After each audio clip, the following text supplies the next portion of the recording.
여러분 안녕하십니까? KBS 뉴스타임입니다. 한국은행이 기준금리를 연 3.5%로 동결하면서 역대 최장 기간 같은 금리 수준을 이어갔습니다. 물가가 안정돼가고 있지만 환율 변동성과 가계부채 증가세가 커지는 만큼 긴축 기조를 유지할 필요가 있다고 판단한 겁니다. 황경주 기자가 보도합니다. 한국은행 금융통화위원회가 오늘 통화정책 방향회의를 열고 기준금리를 연 3.5%로 동결했습니다. 지난해 2월부터 12차례 연속 기준금리 유지를 결정하면서 1년 5개월 28일이라는 역대 최장 동결 기록을 세웠습니다. 한은은 먼저 물가 안정세는 이어지고 있다고 판단했습니다. 지난 4월 2.9%, 5월 2.7%였던 소비자 물가 상승률은 지난달 2.4%까지 낮아졌습니다. 이런 흐름대로면 올해 물가 상승률이 지난 5월 전망치인 2.6%보다 낮아질 가능성도 있다고 한은은 내다봤습니다. 하지만 환율 변동성이 커지고 가계부채 증가세도 가팔라진 점이 한은의 긴축 기조 유지에 영향을 미쳤습니다. 중동 갈등에 지난 5월 장중 1,400원대까지 뛰었던 원달러 환율은 최근까지도 1,380원대 안팎에 머물고 있습니다. 또 수도권 중심으로 주택 거래량이 늘면서 주택담보대출 등 가계대출 증가세가 이어졌습니다. 특히 지난달 은행권 주담대 증가폭은 6조 3천억 원으로 집계돼 지난해 8월 이후 10개월 만에 가장 컸습니다. 금통위는 물가 둔화 흐름이 계속 이어지는지와 외환시장, 가계부채 등 여러 정책 변수를 면밀히 점검해 기준금리 인하 시점을 검토하겠다고 밝혔습니다. 이번 기준금리 동결로 한국과 미국의 기준금리 차이는 최대 2%포인트를 유지하게 됐습니다. KBS 뉴스 황경주입니다. 제롬 파월 미 연방준비제도 의장이 전날 상원에 이어 하원에 출석해 증언했습니다. 금리 인하에 정치적인 고려는 없다며 지금 최대 고민은 고용과 물가 사이의 균형점을 찾는 것이라고 말해 금리 인하 시점을 저울질하고 있음을 시사했습니다. 뉴욕에서 박일중 특파원입니다. 파월 미 연방준비제도 의장은 바이든 정부의 확장적인 재정정책이 금리정책을 어렵게 하지 않느냐는 질문에 재정정책은 정해진 조건일 뿐이라며 영향에 대한 즉답은 피했습니다. 그러면서도 시장에서 예측하는 9월 금리 인하 전망이 정치적 고려와는 상관없다고 잘라 말했습니다.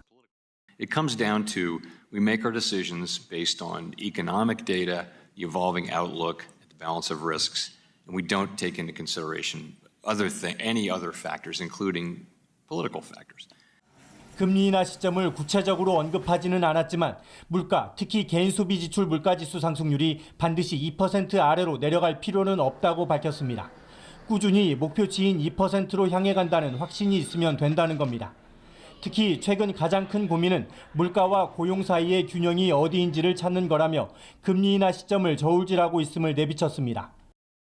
The number one thing that just does keep me awake at night is the balance that I talked about before, which is we're at the critical time of inflation's coming down, the labor market is cooling, and we want to get it right for the benefit of the American people.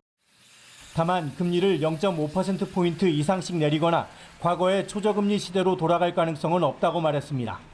파월 의장의 완화적인 발언이 이어지면서 S&P 500 지수가 사상 처음으로 5,600선을 돌파하는 등 뉴욕 주식시장 주요 지수가 일제히 상승했습니다. 이곳 시간으로 11일 아침 6월 소비자 물가 지수가 발표됩니다. 4월과 5월에 이어 다시 한번 상승률이 둔화된 것으로 확인되면 시장의 조기 금리 인하 기대는 더 커질 것으로 보입니다. 뉴욕에서 KBS 뉴스 박일중입니다. 올해 들어 5월까지 실질적인 나라 살림살이를 보여주는 관리 재정수지 적자 규모가 74조 원대를 기록했습니다. 기획재정부는 오늘 발간한 월간 재정동향 7월호에서 5월까지 통합재정수지는 52조 2천억 원이며 통합재정수지에서 국민연금 등 4대 보장성 기금 수지를 뺀 관리재정수지는 74조 4천억 원 적자를 기록했다고 밝혔습니다. 같은 기간 기준으로 이 같은 적자액은 역대 두 번째로 큰 규모입니다. 충청과 전북, 경북에 집중호우를 뿌린 정체전선은 제주도 부근 해상으로 내려갔습니다. 이번 폭우로 인해 3명이 숨지고 1명이 실종된 것으로 공식 집계됐습니다. 이세음 기자가 보도합니다. 충청과 전북, 경북 지역에 기록적인 폭우가 쏟아진 가운데 이들 지역의 올여름 장마 누적 강수량은 500mm를 넘었습니다. 정치전선이 남하하면서 제주도를 제외한 지역은 당분간 장맛비 대신 무더위와 국지적인 소나기가 이어지겠습니다. 행정안전부 중앙재난안전상황실은 이번 호우로 충북 옥천과 충남 논산, 서천에서 3명이 숨졌다고 밝혔습니다. 또 사망 원인을 파악 중인 사망자 2명과 실종자 1명이 더 있어 인명피해는 더 늘어날 것으로 보입니다. 이번 비로 주택 120여 채가 반파되거나 물에 잠기는 피해를 입었고 6개 시도 42개 시군구에서 주민 4,500여 명이 긴급 대피했습니다. 어제 오후 기준 이 가운데 1,400여 명은 아직 집으로 돌아가지 못한 것으로 전해졌습니다. 비가 그치면서 2단계로 격상됐던 중앙재난안전대책본부는 어젯밤 해제됐고 전국의 산사태 위기경보는 심각에서 주의 단계로 낮아졌습니다. 불어난 물이 아직 빠지지 않은 낙동강과 금강 유역 등에는 홍수 경보나 주의보가 계속해서 내려져 있습니다.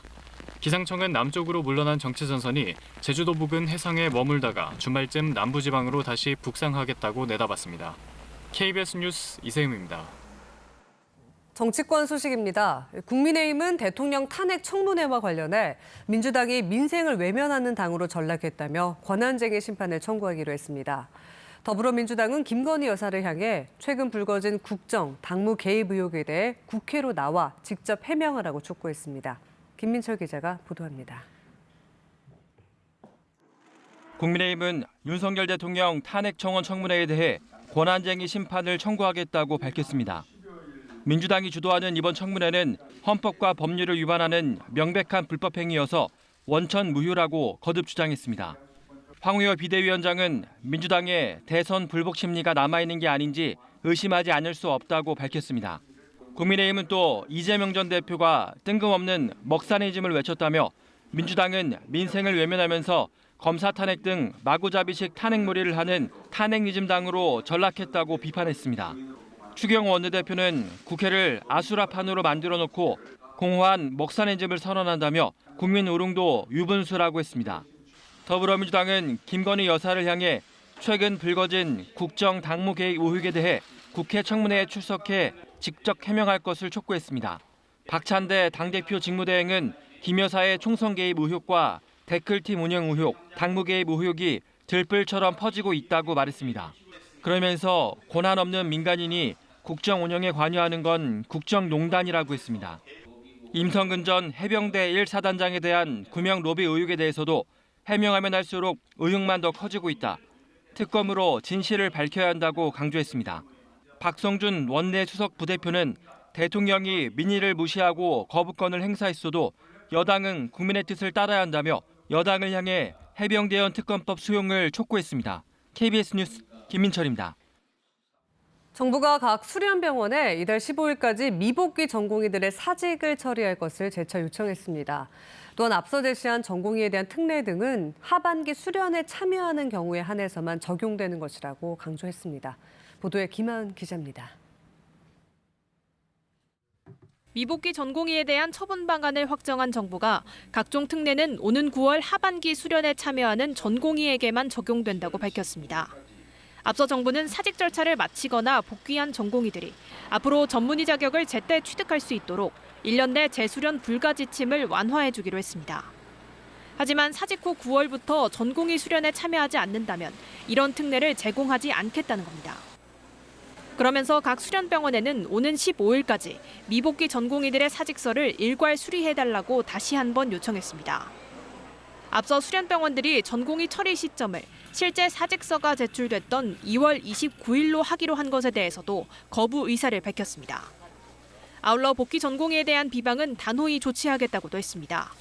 복지부는 지난 9일 전공의 보호신고센터를 통해 복귀 전공의의 신상 정보를 특정하는 비방글 신고가 접수됐다며 바로 수사 의뢰했다고 밝혔습니다. 한편 오늘 열리는 의료개혁특위 5차 회의에서는 상급 종합병원 구조 조정 등 지속 가능한 진료체계 방안에 대한 논의가 진행됩니다. KBS 뉴스 김하은입니다. 서울시가 광화문 광장에 100m 높이의 초대형 태극기 개양대를 세우려던 계획을 사실상 철회했습니다. 오세훈 서울시장은 오늘 국가상징공간 조형문 관련 브리핑을 열고 조형물의 형태와 높이 등 모든 부분에서 가능성을 열어두고 시민 의견을 수렴하겠다며 이 같은 뜻을 밝혔습니다. 오늘 브리핑에서 공개된 새 국가 상징 공간 예시도에도 첫 발표 때와 달리 태극기가 표시되지 않았습니다.